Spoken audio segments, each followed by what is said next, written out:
बिस्मिल्लाहिर्रहमानिर्रहीम। नाज़रीन मोहतरम, अस्सलामुअलैकुम वरहमतुल्लाहि वबरकातुहू। नाज़रीन मोहतरम, अक्सर लोग ये सवाल करते हैं, जब हम अपने किसी अज़ीज़ की कब्र पर जाते हैं तो हमारा वो अज़ीज़ जो है हमें पहचानता है। तो लिहाजा याद रखें, शरई एतबार से उलमाए इस्लाम इरशाद फरमाते हैं, जब हम अपने अज़ीज़ की कब्र पर जाते हैं तो हमारे जो रिश्तेदार हैं, मसलन वालिद मोहतरम है, वालदा मोहतरम है, या वालदा मोहतरमा है, या अलगर्ज़ ख़ानदान का कोई भी फ़र्द है, तो वो हमें पहचानता है। और याद रखें, जिससे इंसान दुनिया में बहुत ज़्यादा मोहब्बत करता था, जब वो कब्र पर आए तो बेहद खुशी होती है।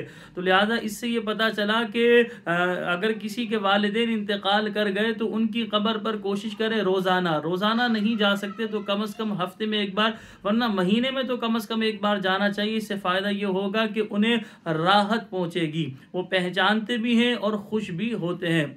याद रखें, दुनिया मुकाफ़ात अमल है। आज अगर हम जो है अपने वालिदैन की कब्र पर या अपने रिश्तेदारों, अजीज़ों, ख़ानदान वालों की कब्र पर जाकर फ़ातिहा ख़ानी का एहतमाम करेंगे, उनके लिए मग़फ़िरत की दुआ करेंगे, ईसाल सवाब करेंगे, तो यकीनन हमारे मरने के बाद भी हमारी औलाद, हमारे रिश्तेदार हमें भी ईसाल सवाब का एहतमाम करेंगे। वो भी हमारे लिए मग़फ़िरत की दुआ करेंगे और हमारी कब्र पर आकर फ़ातिहा ख़ानी करेंगे।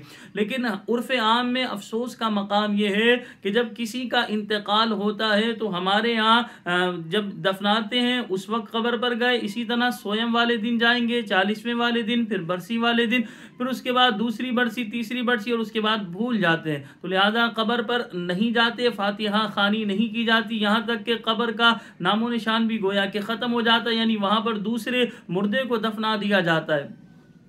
तो नाज़रीन मोहतरम, आज के इस प्रोग्राम के तवस्सुल से हम आपको ये बात समझाना चाह रहे हैं कि जो है हमें अपने अजीज़ों, रिश्तेदारों की कब्र पर फ़ातिहा ख़ानी का एहतमाम करना चाहिए। जब हम अपने अजीज़ों, रिश्तेदारों की कब्र पर फ़ातिहा के लिए जाते हैं तो हमारे रिश्तेदार यकीनन हमें पहचानते भी हैं, और जिनसे इंसान दुनिया में ज़्यादा मोहब्बत करता था उसके आने पर बेहद खुश होता है। जब हम मुर्दों को सलाम करते, मुर्दा हमारे सलाम का जवाब भी देता है, लेकिन हम उसके सलाम का जवाब सुन नहीं पाते। इसी तरह मुर्दा हमें देख रहा होता है, हम मुर्दे को नहीं देख रहे होते। हमें बज़ाहिर जो है कब्रिस्तान में जो है कब्र जो है कब्रिस्तान के अंदर जो बज़ाहिर जो है हमें मिट्टी का ढेर नज़र आ रहा होता है, लेकिन दर हकीकत किसी की कब्र जन्नत के बागों में से एक बाग होती है और किसी की कब्र जहन्नम के घड़ों में से एक घड़ा।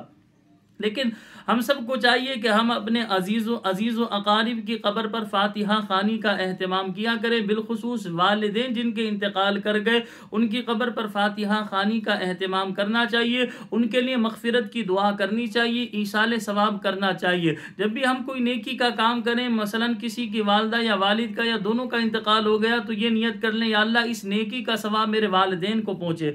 अच्छा, यहाँ ज़िम्नन ये भी याद कर लें, ऐसा नहीं है कि हमारे वालिदैन दुनिया से चले जाएं तभी हम उन्हें सवाब ईसाल कर सकेंगे, ऐसा नहीं है।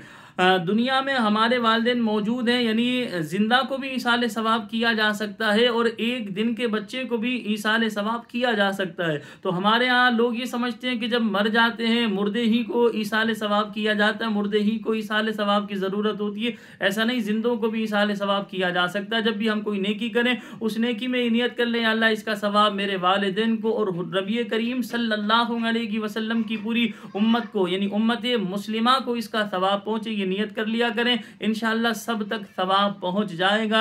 अल्लाह करीम की बारगाह में दुआ है कि अल्लाह पाक मुझे भी मरने से पहले अपनी कब्र को रोशन करने वाले काम करने की तौफीक अता फरमाए। कब्र के और क़यामत के इम्तिहान में अल्लाह पाक हम सब को कामयाबी नसीब फरमाए। जिनके वालिदैन दुनिया फ़ानी से रुखसत हो गए, मैं दुआ करता हूँ अल्लाह रब्बुल आलमीन उनके वालिदैन की मग़फ़िरत फरमाए, उनके दरजात को बुलंद फरमाए। और जिनके वालिदैन हयात में दुआ करता हूँ अल्लाह पाक जिनके वालिदैन हयात अल्लाह पाक उनके वालिदैन को जो है दराज़ी उमर बिल खैर अता फरमाए, उनका साया आफ़ियत के साथ कायम व दायम फरमाए। मुझे अपनी दुआओं में याद रखिएगा। अस्सलामु अलैकुम व रहमतुल्लाहि व बरकातुहू।